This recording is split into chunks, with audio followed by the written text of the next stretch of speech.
Então vamos lá? Bom, a Selic foi mantida em 15%. Muita gente já gravou alguns vídeos, né, falando desse fato e daí comentando alguns detalhes por alto. Para os investidores, na prática, você vai ter uma diferença pequena aqui, né? Não muda muita coisa porque foi uma manutenção de uma taxa que já existia. O mercado financeiro continuou reagindo do jeito que estava, a Bolsa Brasileira continuou com ânimo lá em cima. Agora, qualquer perspectiva de corte futura deve gerar aí uma alta ainda maior. A gente continua tendo investimento que você não precisa fazer nada e tá ganhando 15% ao ano, né? Só colocou ali na Selic mesmo, no Tesouro Selic, ou no Alpo 11, o porquinho da UVP aí, por exemplo, está remunerando 15%, pagando somente 15% de IR, né? Foi a vantagem que a gente fez. Mas aqui eu vou aprofundar essa discussão muito além desse caminho mais raso que a maior parte das discussões ficam ali. Então, antes de mais nada, quem é um Sardinha Raiz vai deixar o like na confiança. Se você não é Sardinha Raiz ainda, segura sua mãozinha, considere deixar o seu like e se inscrever aqui no canal se o vídeo te agregar, te trouxe alguma informação que você ainda não tinha. Bom, quando a gente diz que o Comitê de Políticas Monetárias ele se senta para discutir o que vai ser feito com a Selic, normalmente, muito antes do comitê se sentar para discutir, a gente já tem uma noção no mercado do que vai acontecer. Então, quando a gente diz, olha, vamos ver o que vai acontecer de fato com a taxa de juros agora. É meio que uma por praxe, porque na prática, essa decisão ela é feita antes na maioria dos bancos. Como é que funciona a definição, né, do que deve ser a Selic? Os bancos, no geral, né, os bancos e as grandes instituições financeiras, fundos de investimento, gestoras, etc., eles dizem ali, ó, eles dão uma analisada no cenário inflacionário do país e eles dizem, olha, eu acho que a Selic deveria estar em tanto. E aí, o consenso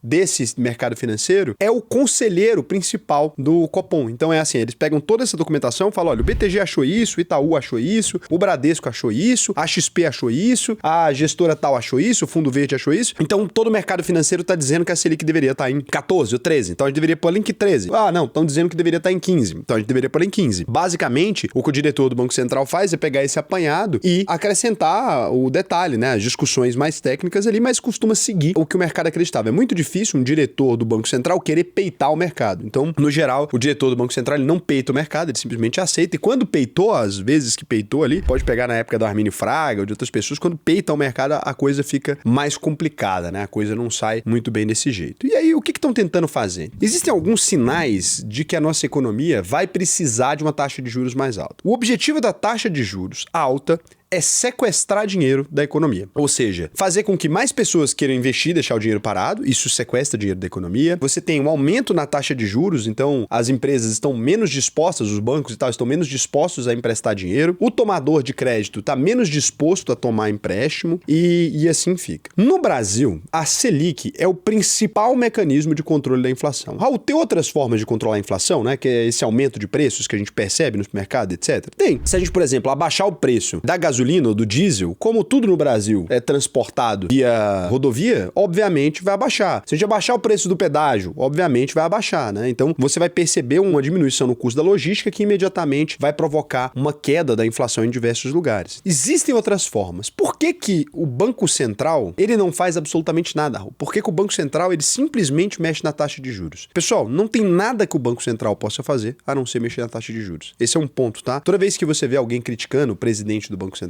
olha, esse fulano de tal não sabe o que tá fazendo, né? O Galípolo não sabe o que tá fazendo, o Roberto Campos Neto não sabe o que tá fazendo. Quando as pessoas estão dizendo isso, necessariamente é mentira. Vou te explicar. Porque assim, ó, imagina que você foi colocado no cargo para tomar conta do Banco Central. Você só tem um mecanismo ali. Você só tem a função de aumentar ou diminuir a taxa de juros. E você tem um mandato, né? Ou seja, sua ordem que você recebe é: você precisa abaixar a inflação. Você precisa manter a inflação sob controle. Não tem nenhum outro instrumento. Você não pode mexer em tributo, você não pode mudar nenhuma legislação, você não pode mexer no gasto público, você não pode mexer em nada. A única coisa que você tem é a taxa de juros. Então, se a inflação está subindo, o que o Galípolo pode fazer agora? Subir a taxa de juros. Simples. Se a inflação estiver abaixando, o que ele vai fazer? Ele vai abaixar a taxa de juros porque não tem mais aquela necessidade. Então, é como se ele só tivesse isso. É um único botão que existe para ele é de aumentar ou de descer. Lembra disso? Só tem ou subir ou descer. Imagina que você está no ar-condicionado da sua casa. Tá frio pra caramba. Você vai lá e sobe um pouquinho, né? E aí melhora um pouquinho. Ah, não. Tá quente pra caramba. Você vai lá e desce um pouquinho pra temperatura baixar. É basicamente isso que o cara faz o tempo inteiro. Raul, mas é uma coisa super técnica, tem toda uma discussão, etc. Assim. E aí, fica-se um espantalho aqui, que a gente pode eliminar ele, porque assim, quem define a meta da inflação pro ano não é o Banco Central. Então, se a meta da inflação for definida, por exemplo, que nós vamos ter inflação de 10 no Brasil, pode ser que o Lula queira, ele tem controle para isso hoje. A equipe que decide o tamanho da meta, em maior parte, é associada ao governo. Então, ele pode ir ali e falar, olha, eu quero agora que a meta da inflação seja 10%. O que vai acontecer? Como a inflação está em 4 ou 5, o que o Galípolo vai ter que fazer? Ele vai ter que abaixar a taxa de juros até que a inflação suba. Só que, se ele fizesse isso na marra, porque aqui, ó, no cenário que a gente está agora, ninguém gosta de taxa de juros a 15% ao ano. A taxa de juros de 15% ao ano, ela sequestra lucro das empresas. As empresas tomam crédito, né? As empresas são todas endividadas. Se as empresas têm dívidas gigantescas ali e a taxa de juros está baixa, vai sobrar mais lucro para elas. Se elas têm que pagar uma taxa de juros mais alta, vão ter que pagar mais taxa de juros, vão ter que gastar mais dinheiro mantendo os juros ali. E a mesma coisa é, se não tem dinheiro na economia, o dono do supermercado, a dona da loja de roupa, você aí que trabalha no mercado, pô, você tá vendedor, né? Quanto tempo você não ganha uma comissão boa, né? Qual foi a sua última comissão gigantesca que você teve? Ok, dezembro é bom, mas qual foi seu melhor dezembro? Foi o mais recente? E olha, considere ainda que a inflação está agindo. Se o seu melhor dezembro foi em 2019 ou foi em 2021, por exemplo, lembra ainda que tem 20% de diferença de inflação, né? O dinheiro perdeu muito preço. Se você vendeu a mesma coisa esse ano, é diferente de ter vendido essa mesma coisa lá em 2021. Por quê? Porque a inflação consumiu, correu o poder de compra. Então, a realidade do Brasil no momento é, a gente não aguenta mais uma taxa de juros nesse patamar, várias empresas estão quebrando, a gente bateu recorde de quebradeira de empresas ali, e a única maneira de abaixar isso aqui a sério seria se a gente tivesse um cenário onde a inflação está colaborando. E agora, é só a gente que vai controlar isso? Não, tem o fluxo de capital estrangeiro, tem um monte de outras coisas aqui. A principal ferramenta para esse movimento aqui seria o tal do superávit, né? Que seria o Brasil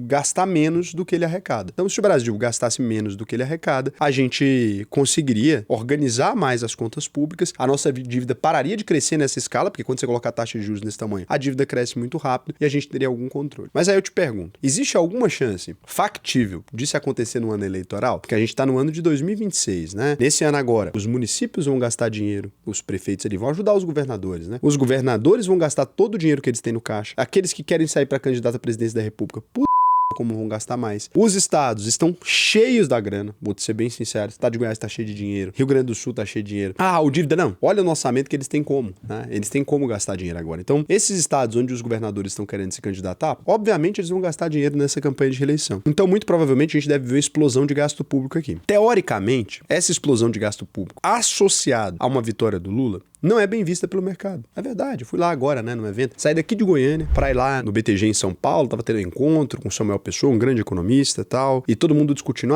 o que vai ser do Lula 4, né? E aí todo mundo dizendo que não sabe, mas todo mundo pessimista com aquela realidade ali, porque obviamente o Lula agora ganhando, muito provavelmente é o último mandato da vida dele, até por questões de idade mesmo, né? Mesmo que ele ganhe agora, ele não teria como fazer uma pausa de 4 anos, que ele não pode se reeleger de novo para voltar daqui mais 4. Ele seria já muito velho, né? Ele já não teria idade suficiente. A gente tá falando de 8 anos para um senhor que passou dos 80. Muito difícil, né? Tô desejando mal a ele, tô falando que de fato é muito complicado. Vocês sabem a minha opinião sobre os mandatos do Lula. Eu não gosto, né? Mas aqui nesse ponto é um ponto factível e realista. Então, a gente vai ter todo esse cenário agora de gasto dos governadores, do Lula tentando se reeleger, do PT nos próximos 4 anos tentando criar um sucessor. A gente deve ter um aumento nos gastos aqui. E com esse aumento de gastos, a perspectiva do mercado, nesse momento específico, não tem como fechar superávit, não tem como a inflação dar trégua nesse ano específico, é muito difícil que a gente veja um corte acentuado na taxa de juros. Eu concordo com essas premissas todas. Agora, eu tendo a acreditar, e aí também, nesse ponto aqui específico, opinião totalmente pessoal, não tem nenhum embasamento completo nos dados, tá? Tô analisando aqui sob a minha perspectiva. No momento atual, a gente tem algumas coisas interessantes acontecendo. Tem muito dinheiro, fluxo de capital estrangeiro entrando no Brasil, né? Os gringos estão amando o Brasil, quase uma cena de comédia romântica, todo mundo botando bilhões e bilhões e bilhões aqui, nossa bolsa tá subindo. O Brasil é um país totalmente comoditizado, a gente vende carne, soja, etc. Esses recursos, quando o risco do mundo tá aumentando, eles são estratégicos, todo mundo vai perceber isso, todo mundo vai colocar dinheiro aqui. Fato objetivo. Junto disso, tem um novo sistema da Receita Federal que tá para entrar. Obviamente não vai entrar em ano eleitoral com grande execução, mas em 2027 ele vai entrar com grande execução.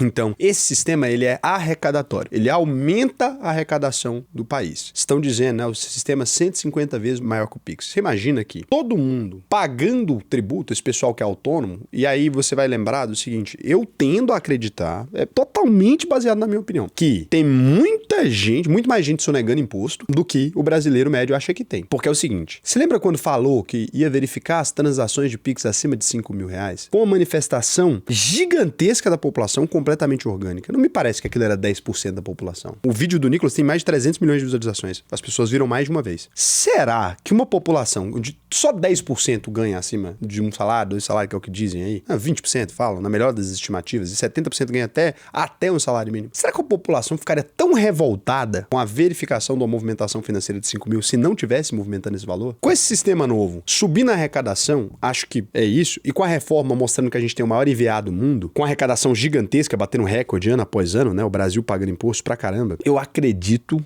vou dizer um absurdo, eu acredito que a gente tem chance para ter um superávit. Acho que a gente tem chance de ter um superávit porque estão cobrando tanto imposto, mas tanto imposto, que eu acho que a gente vai acabar tendo um superávit nas contas públicas. Raul, mas consegue dar um jeito de gastar? Cara, eu acho que o sistema não está preparado, talvez, para o tamanho da arrecadação que o Brasil pode gerar. E além disso, com essas reformas que passou também, né, essas reformas administrativas ali, a simplificação tributária, tem muita empresa que não queria se regularizar e que agora talvez queira se regularizar. Porque tem muita coisa que está ficando mais simples, né? A Receita Federal está deixando muita coisa mais simples aí. Essas reformas, esse imposto simplificado, eu não tô dizendo que são coisas que necessariamente são boas, mas eu acho que vai dar uma visibilidade melhor do Brasil, assim. Eu acho que se pode dizer que o Haddad fez alguma coisa bem feita, agora que ele já saiu, né?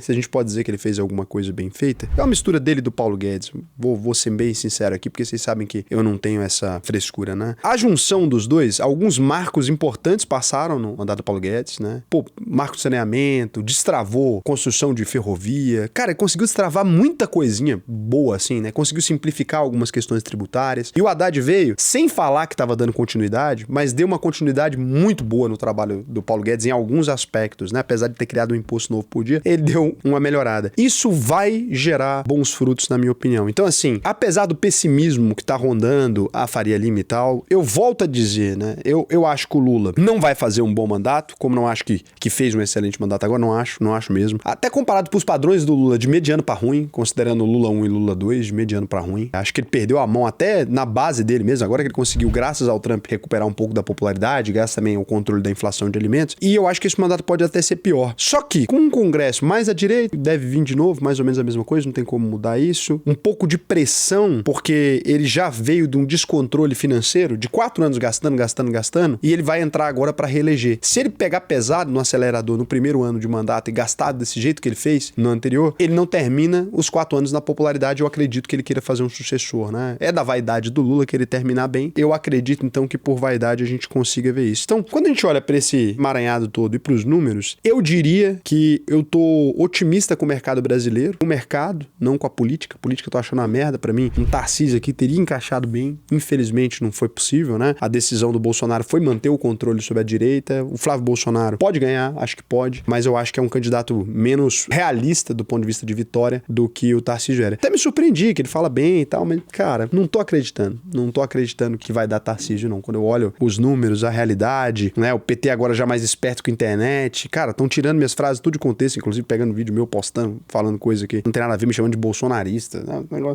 Vou nem entrar nisso aí, você vê isso aí, vocês já sabem, comenta lá, me defende, pelo amor de Deus. Então, toda essa questão, eu diria que eu tô otimista com o Brasil, acho que o fato do Trump tá doidão arruma mais ainda o otimismo pra cá. Esse acordo com a União Europeia, que momento sensacional. A China cada vez mais alocando recursos aqui. Me parece que de um jeito todo errado, sem estar preparado, sem nada, a gente tá com a faca e umas 20 rodelas de queijo na mão. Não que a gente vai, né, cortar o queijo e comer, mas eu espero que a gente enfia só uns 16 na bunda e come 4. Talvez funcione melhor, né? Então, se isso acontecer de fato, cara, o Brasil pode realmente voar, assim. Eu gostaria tanto que a gente encaixasse pelo menos algumas coisas, né, nesses 4 anos. Cara, a Bolsa tá querendo voar, as empresas brasileiras estão querendo voar, muita IPO lá fora de empresa brasileira, PicPay, sei que lá. Então, muita coisa interessante vindo, tanta gente querendo saneamento, tanta coisa bacana que a gente poderia estar investindo em infraestrutura na ferrovia agora. Eu acho que é nosso momento, cara. Essa desestabilização do mundo, ela tá beneficiando a gente. Eu falei isso em vários vídeos, que a gente ia acabar beneficiado por isso. Cara, volta nos meus vídeos do ano passado, volta no meu vídeo de 2023, eu falando dessa treta e eu falando que o Brasil ia levar vantagem. E, de fato,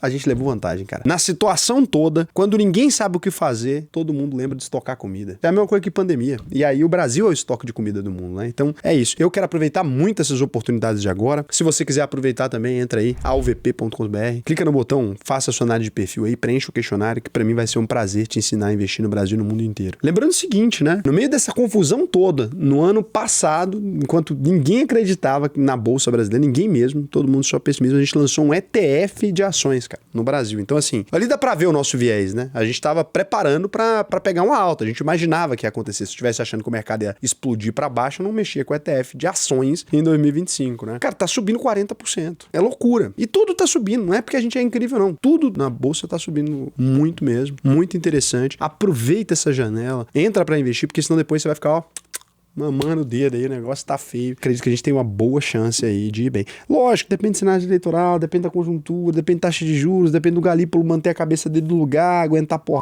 STF fazendo cagada pra tudo quanto é lado, o Brasil tentando descredibilizar o Brasil, e mesmo assim os gringos botando dinheiro com tudo, né? Então eu acho que é um cenário muito legal. Eu queria a opinião de vocês, né? Eu nos últimos 8 anos aí, cara, tô sempre otimista com o Brasil, ganhei muito dinheiro aqui, ganhei muito dinheiro mesmo. Esses ciclos são perfeitos pra mim. Um ciclo que ninguém acredita em nada seguido no ciclo de alta, um ciclo que ninguém acredita em nada seguido no ciclo de alta. Ganhar dinheiro no Brasil tá ficando cada vez mais previsível, né? Você espera o presidente falar uma bosta, compra e segura. Coisa linda. Então é isso. Não vou nem ler comentário hoje não, porque cheguei pra gravar já 16h23, situação constrangedora aqui, o Jean tá me olhando com a cara de, meu Deus, você não vai parar de falar, porque eu me atrasei, tinha um voo mais cedo hoje, tem turma nova começando a dar o VP agorinha, então, pô, legal demais. Mas vê os vídeos antigos, né? Eu gosto quando vocês assistem, volta lá, pega aquilo que eu disse falando sobre o Brasil, né? Eu fiz um vídeo até falando sobre o Brasil especificamente, o que poderia acontecer nesse cenário todo, né? Guerra comercial dos Estados Unidos e da China. Hoje a gente recebeu uma visita aqui, inclusive, da Good Farmer, uma empresa chinesa. O pessoal tá aí ainda, não? Vocês colocou a bandeirinha chinesa pra eles? O Caju deve ter colocado. Colocar uma bandeira chinesa. Então vê aqui o pessoal da Good Farmer, né? Que é uma empresa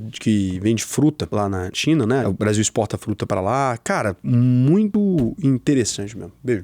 Ó, inclusive, se você for influenciador aí, ó, pode preencher aqui o questionário embaixo, que a gente tá procurando influenciadores pra contratar aí, hein? Manda pro seu influenciador favorito. Beijo.